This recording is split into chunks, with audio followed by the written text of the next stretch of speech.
Hello, welcome or welcome back to the Yarn and Yarns YouTube channel. My name is Angela and all the places you can find me should be linked in the description box below this video. Here on the channel you'll find me chatting about my adventures in knitting, spinning, crochet and weaving, all of the fibre related things.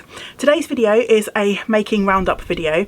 It's been a little while since I've done one of these, but I'm going to be chatting to you about the projects, or some of the projects that I worked on during March and April this year. I've managed to pop in and share with you my making plans and a few other videos, but life is super busy for us at the moment and we've been travelling backwards and forwards, staying away from home, supporting family, and so my regular kind of video recording schedule has gone out of the window a little bit. So it's been a little while since I've been able to share with you the progress that I've been making on some of the projects. So today I thought I would hop in, I've got a little bit of time, so I thought I'd hop in and chat to you about some of the projects that I worked on during March and April. If you have followed the channel for any length of time, you'll know that I do skip between projects quite often. I am a little bit, I don't want to say scatterbrained, but when it comes to my making, I'm a little bit haphazard, let's say haphazard, and I go with working on something for a week or a few days and then I feel the need to switch things out.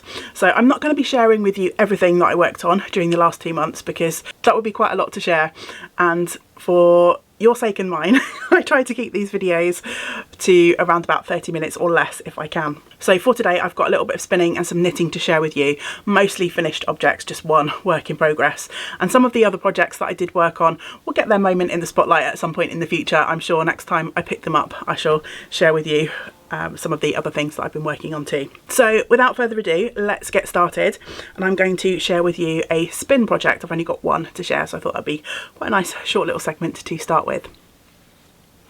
Back in 2023 at some point, the exact point in time is escaping my memory at the moment, I asked the lovely folks of my Patreon community to pick a spin for me. So if you're new to the channel, or even if you've been here for a while, you may or may not be aware that I have a Patreon page where you can support me and the work that I do, the content that I make, and my Patreons are a complete godsend, and they really do help me put aside the time to both make the things that I share with you here, to record and to edit videos. So thank you so much to everyone who is part of that community.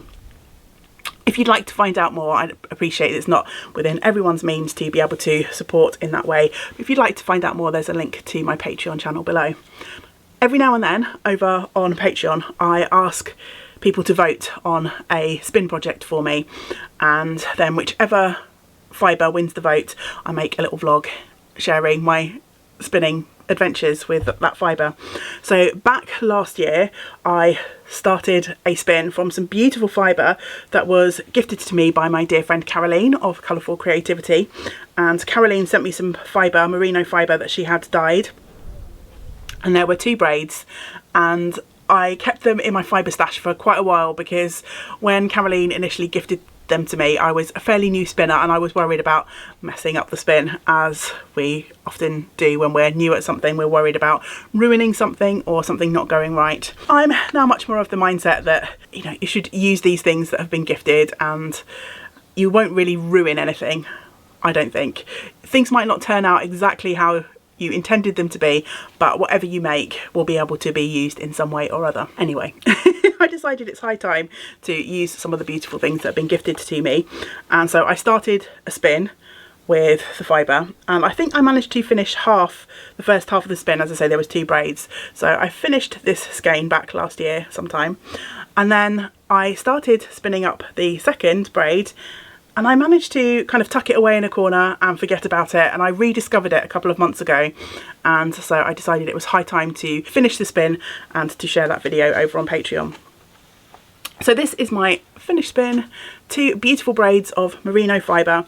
They are, I can give you some stats, so this sort of greens and yellows, beautiful spring colours, 104 grams, approximately 197 metres, 12 wraps per inch in that one, and it's a beautiful sort of mirror dyed gradient. So it goes from, I can't remember the order, but it might go from sort of like the yellow, greens and blues in the middle and then back out to yellow. So that hopefully will give you an idea of what I mean by when I say mirror gradient. And then the second skein that I finished, so lovely and squishy. I love how this yarn turned out. I spun a little bit differently. So there's a few more meters on this one, so it's approximately 103 grams, 300 meters, but again it's about 12 wraps per inch, so it just means that I was probably a bit lighter with my hands and didn't sort of compress and squish the fibre so much, and I got a little bit more meterage out of it. I spun them on my e-spinner and I chain plied them to keep the colour progression. I don't know yet what I'm going to be doing with this. I've got approximately 500 metres. I would like, I think, to put these into some sort of colourwork sweater, maybe an all over colour work to combine these two beautiful braids of fibre, but I don't have a particular pattern in mind. I think these will now just go and ruminate in my hand spun stash until the perfect project comes along. But after over a year in progress, I'm really happy to have finished those, and these bright beautiful colours were just what I needed to lift my spirits in what has been a tricky few months here. I did work on a few other spins during that time, but nothing that I can share with you right now. I've got one other finished spin, but that will be included in my wrap up for May, whenever that comes. And then I've got a few other spins that are still in progress that I will share at some point soon too. Okay, so let's move on to some knitting, and I think I'll share with you the one work in progress that I'm going to chat about today. So if you have watched any of my making plans videos, you'll know that I always try to get someone from the community involved in picking a project for me. So in March, the lovely Fiona picked my project for me, and I worked on the Garter Marla cardigan. So because it was a community pick, I just wanted to share my progress. Obviously I did not get that project finished. There's a lot of knitting in that, but I did make a little bit of progress, so I thought I would share that with you in this video. So the Garter Marla is a pattern by Stephen West, and I started this for our 12 cast-ons make along this year. If you're new to the channel and you want to find out more about the 12 cast-ons make along, there are some playlists over on the main video channel, but the long and short of it is, at the beginning of each year I cast on 12 new projects to hopefully set myself up for my year's worth of making. And one of the projects that I cast on this year was the Garter Marla, and I pulled out a whole bunch of different scraps and leftovers from my leftover basket. So this could definitely be a contender to join the YarnNYarns scrap make along, which I announced a few weeks ago. There's a video up on the channel if you want to find out more about that, but we're trying to encourage each other to use some things from our leftovers basket right through till the end of this year. Works in progress are completely welcome, so if you've already got projects on the needles that are using up your leftovers, then you're more than welcome to join in. There is threads on Ravelry if you're a Ravelry user for finished objects and discussions, and you can use the hashtag YNY_scrapmal on Instagram to post your progress pictures or your finished objects too. So yes, this is my progress so far on my Garter Marla. If I hold up the back, it's a little bit tricky to share with you, but there is a marker in here. The top of the marker is up here, and this was where the project was when I picked it up in March. So I've knit down quite a lot on the body, and I've got to the point where I have split for the sleeves. I'm now going to be sort of knitting down the the body from the underarm. So yeah, I love this. I picked out lots of autumnal colours. It's looking a little bit brighter on the screen than maybe it is in real life, but yeah, I'm really excited to have made some good progress on this, and I'm looking forward to getting back to it whenever that might be, hopefully before the end of the year, so I can finish it up for our scrap make along, but we'll see. It will come back out when the time is right. I've got plenty more leftovers in my bag to use, and there's plenty more knitting to go. Thank you so much to Fiona for picking that one out. I really enjoyed making that, and I've got some really good memories. At the beginning of March we went away to Lyme Regis for a weekend by the seaside down in Dorset with a couple of our dear friends, and I took that project with me. I've got some lovely memories of sitting around working on that project while we were catching up and chatting, and yeah, having a lovely time. So yes, already some good memories knit into that project. So on to my finished objects now. So in March I managed to finish 2 pairs of socks, but one of them I have done that universal thing that you should never do and put them somewhere safe, and now I don't know where they are. They're somewhere safe, they'll turn up. So I knit a pair of pink socks from scraps, which actually started off my use up my leftovers challenge to myself, my little self challenge. If I can't find them to take a little video clip to insert, I'll try and pop a picture in. Just as I was about to move on to my April making, I glanced over to the other side of the room and I spotted the socks, so they're not lost after all. Here are the pink and purple scrappy socks.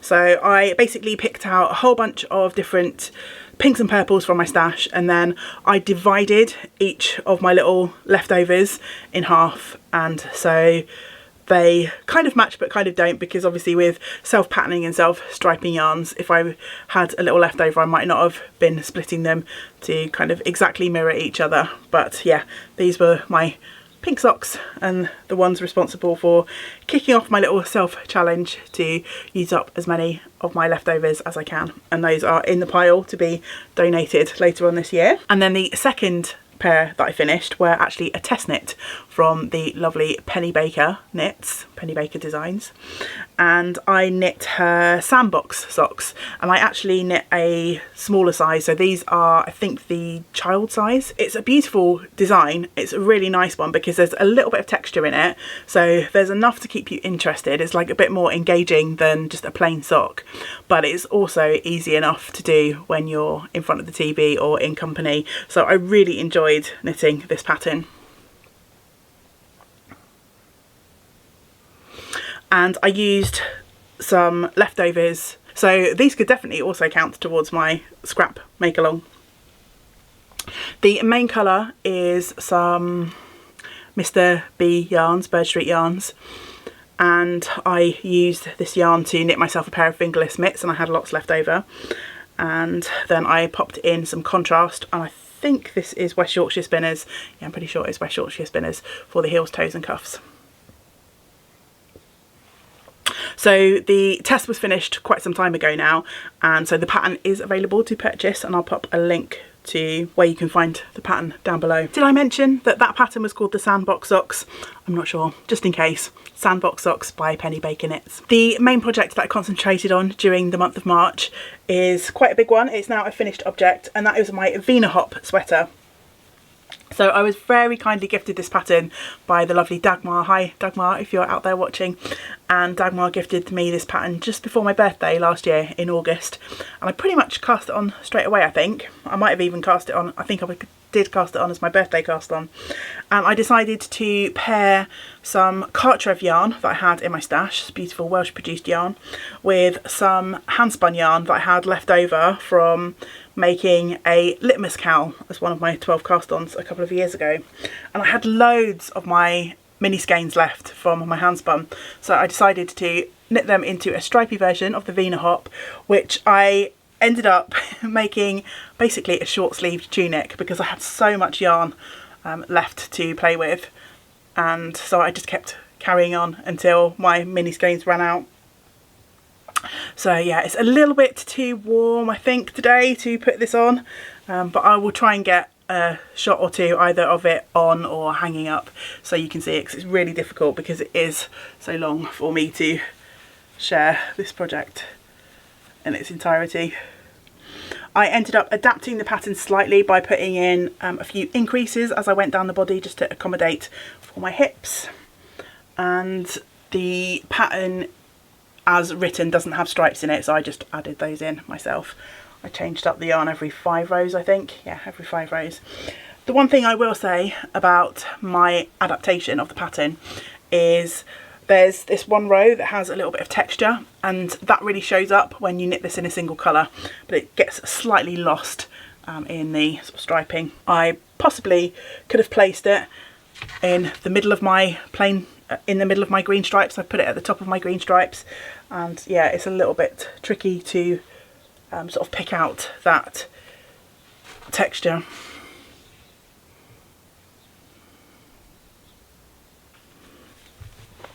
I really loved knitting this pattern, and it's one of those amazing patterns where you can pretty much knit with any yarn at any gauge. You just have to work out your stitch count for the particular yarn and needle size that you're using, and then there's like a little formula that you can plug your numbers into, and it gives you a guide to knitting this sweater. So yeah, I absolutely loved working this pattern. So thank you so much to Dagmar, because it was a pattern that I'd not heard of before, and I probably would never have knit it if it wasn't for the gift of that pattern. That wraps up my making for March. So on to April now. Got a couple of finished objects to share with you from April, and the first you may already have seen because I have popped up a little video about my pressed flowers socks. I started the pressed flowers as part of our 12 cast-ons make along this year, and when I did my making plans video for April, our lovely Lynn was the one that popped up as the person to choose my project, and Lynn chose these for me to work on, and I had loads of fun with these. And maybe you've already seen my little vlog where I took you through my knitting adventures with this pair of socks. So it's the pressed flower socks by, who are they by? Oh no, it's escaping me. Amy Christophers, I think. And I used a combination of opal yarn, the solid colour, and some of my hand spun yarn as well. This particular yarn I remember spinning up during Tour de Fleece last year, not long until Tour de Fleece starts this year. So yeah, I'm super happy with how these socks turned out. They fit really nicely. I did make one adaptation, and that was to pop in a different type of heel. I used an umbrella heel for this particular sock. That was a suggestion by one of our lovely community members. Might have been Julianne, sorry if I'm remembering that incorrectly, but I definitely mentioned it in my vlog about these socks.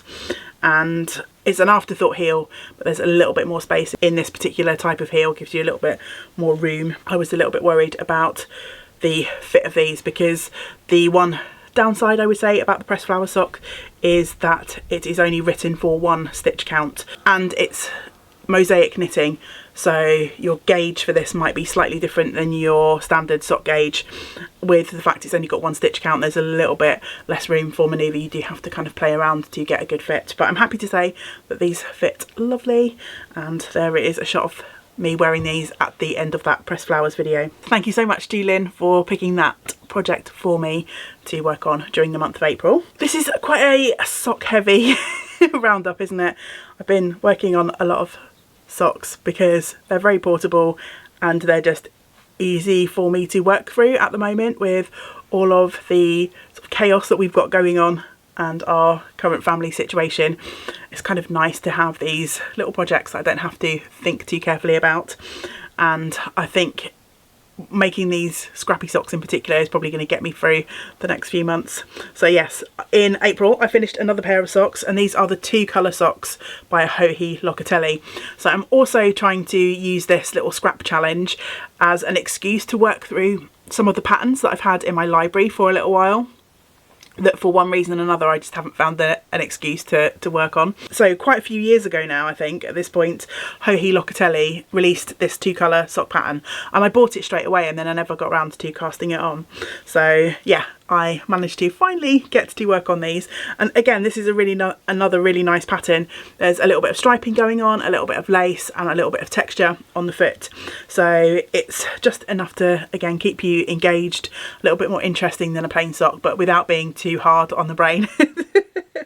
So yeah, I used some West Yorkshire spinners for this main colour that I had left over from my Stephen West mystery sock along last year, and I paired that with some mystery green yarn that I had in my stash.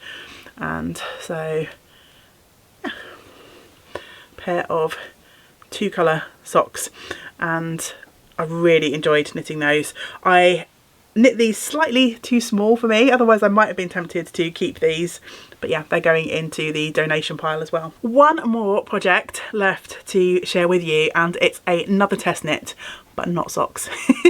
I was contacted by the absolutely fabulous Sylvia Watts Cherry, and if you are not familiar with Sylvia's designs, then stop watching this video, go check out her page on Instagram, Ravelry, her website, wherever. Her designs are fabulous, and I've been very lucky to test knit quite a few of her designs at this point. And Sylvia reached out to me and said would I be available to test knit a cowl pattern for her, And also something that I'm super grateful for and I've never had happen as a test knitter before, Sylvia said that she was able to provide yarn support for this pattern.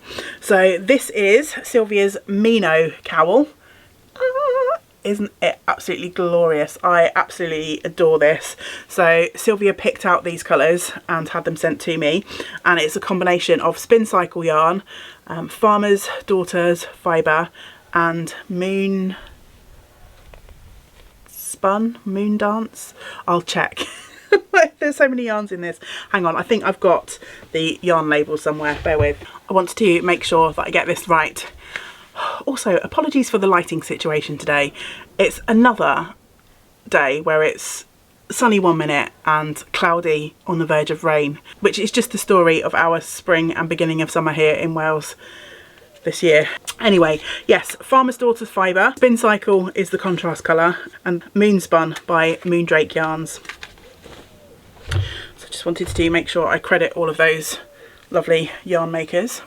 And this is a Mobius design, so when you join the cowl, so you knit it in one big tube and then you graft the ends together and then you twist the ends so that there's a twist into the cowl, and it's just beautiful. I loved every aspect of this. The colours are stunning. It was my first time trying out Spin Cycle. It's quite pricey to get Spin Cycle here in the UK, so I've never quite splurged and treated myself. So yeah, it was a real privilege to test knit this, and yeah, the pattern is available now to buy. Go buy it, go make yourself one. It's beautiful, and it was a lovely knit, easy to follow pattern, and yeah, just had a great time with it. There we go, that is my making roundup for March and April. Quite a few finished objects despite everything that we had going on, and of course there are some other projects that I've already hinted at that saw a little bit of progress, but I'm not sharing today, and I will catch you up with those at some other point in time. Before I round up this video, I wanted to share a couple of acquisitions, because at the beginning of March I went to visit my dad and my sister. They both live over in Norfolk in England, which is in the very east of the country, so it's quite a trek for me to get there from South Wales, and I haven't managed to make a visit to them for a couple of years now because of just life reasons and reasons of distance and stuff like that. So yeah, I made an arrangement to go and see my dad, and then after I had made this arrangement, I realised that I would be travelling home the same weekend that the East Anglia Yarn Festival would be happening. So I decided to make a little pit stop on the way and go to visit the showground near Norwich, and had a little wander around the East Anglia Yarn Festival. And of course I came home with a couple of little treats for myself. I didn't go too over the top. I decided I was going to try and limit myself, and I did. I'm pretty happy with what came home with me. I've got a couple of nice souvenirs, but not too much to add to my stash. I was absolutely delighted that the lovely Emma of Eldenwood Craft was vending at the festival. And it's been a couple of years since I have seen Emma. The last time I saw Emma was at one of the Knit Tea retreats in Cardiff, and she's just such a lovely person, and her bags and yarn are just fabulous. Emma has a YouTube channel which I'm sure you probably all know about, but I'll pop a link to Emma's channel below.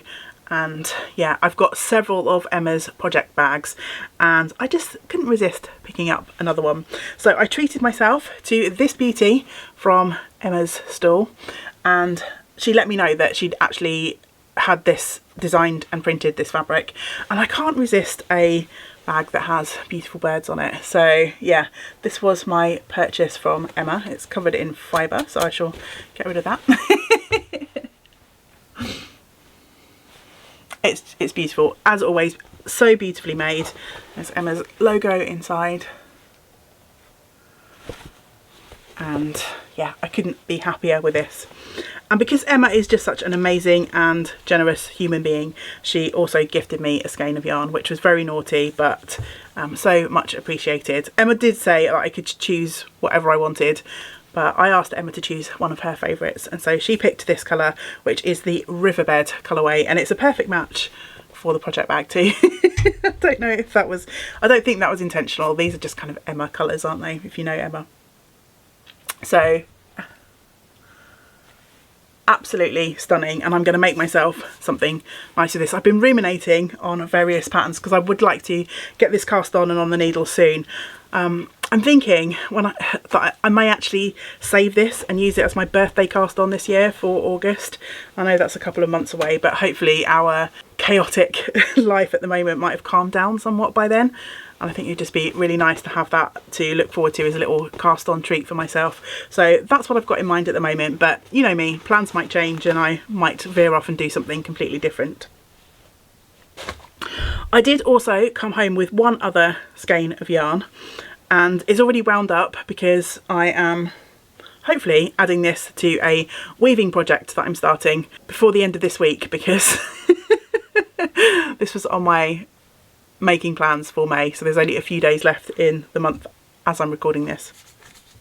But yeah, I picked this up from James Makes Yarn, and again, James's store was just a riot of colour, and I could have come away with lots of different things from there, the same as with Emma's store.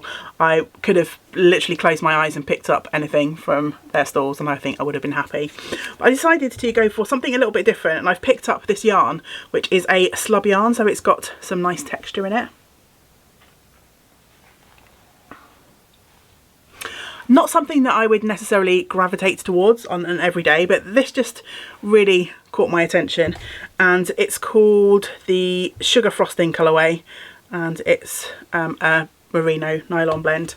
And yeah, I thought this might make a really nice woven wrap. So I've got it all wound up and ready to start once I have warped my loom. So aside from the skein that Emma very kindly and generously gifted to me, this was my only yarn purchase. And then I also picked up some fibre. I picked up some merino fibre from the threshing barn, which I'm not going to show you today because I've actually just finished spinning it. And so that will form part of my May making wrap up. So I shall share that with you when I get around to making that video. But then I also picked up another fibre braid, and this is from Dina's Home of Crafts, and it's a merino and tussar silk. And I just was really, I was walking past Dina's stand, she had some really interesting fibre blends, and this probably is not the most exciting, you know, merino silk, there's plenty of those around, but I was just really drawn to these colours. It was the thing that sort of pulled me into having a nose round her stand, so I decided to stick with my sort of initial attraction and so I came home with this braid of fibre too. Just love all of the pretty colours in there, and I can't wait to see how that one spins up. I've got a project on my support spindles at the moment which is coming to an end. I've nearly finished, so I'm thinking that this might be my next support spindle project, and I will spin it from the fold if that is the case. But yeah, it'd be quite nice to spin this one up and just see how it turns out. Okay, so that is everything, I think. My little making roundup, my little acquisitions from the East Anglia Yarn Festival. It was really nice to go to a festival that wasn't Wonderwall. I have since been to Wonderwall as well, and I had an amazing time, but Wonderwall here in Wales is the one that I go to most often every year, and I don't tend to make it to any other yarn shows or festivals throughout the year, so it was really nice just to go somewhere different. East Anglia was much smaller than Wonderwall, but it meant that I could easily get around everything a couple of times in the short time that I had, and yeah, it was just nice to see a few different vendors, and yeah, just had a great couple of hours before my long drive home. Okay, so please do let me know in the comments below what you have been making recently. What have you finished? What's your favourite project that you've got on the go from your works in progress? Just let's chat about all of the things in the comments. I love to hear from you. I love to be inspired by what you're making. I want to say a big thank you to everyone who has already let me know that they will be joining in our YarnNYarns scrap make along. I've seen a couple of finished objects already and lots of plans, people chatting about their scrap baskets and suggesting some beautiful patterns that will be perfect for helping us to use up our leftovers. I will of course be back here again soon with some more making content, so I hope you will join me for the next video. But until we do get to spend time together again, I hope you get to do some other things that you enjoy. Great big woolly hugs to you all. Bye for now. Bye.